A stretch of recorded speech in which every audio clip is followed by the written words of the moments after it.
Tukio linalofanyika leo ni kama kuweka kioo mbele yako na kujitazama. Uone wapi umekaa vizuri na wapi umekaa vibaya. Tukio muhimu sana la kuzindua taarifa ambazo zimeandaliwa kisayansi kama walivyosema watangulizi wenzangu, zinazotaka kutuonyesha sekta yetu ya nishati inakwendaje. Naomba niwapongeze sana wadau wengine wote wa sekta ya nishati mliofika hapa kwa ajili ya kuja kushuhudia taarifa hii inapozinduliwa. Na ni imani yangu kwamba taarifa hii itakapozinduliwa mtaitumia kwenye shughuli zenu ili kuboresha sekta hii ya nishati muhimu kwenye uchumi wa nchi yetu.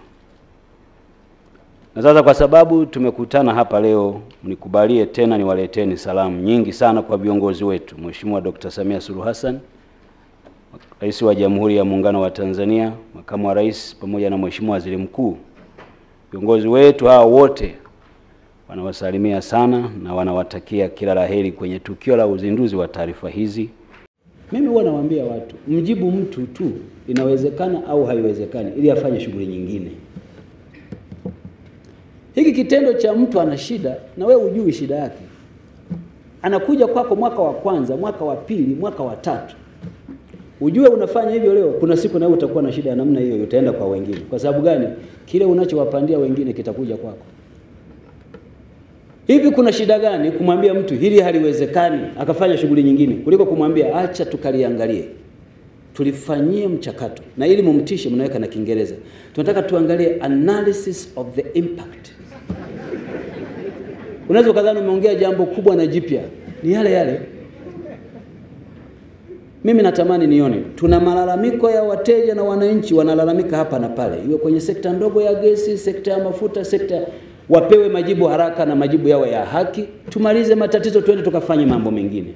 Taarifa hii ya leo imetuonyesha ambavyo bado tunayo kazi kubwa ya kufanya.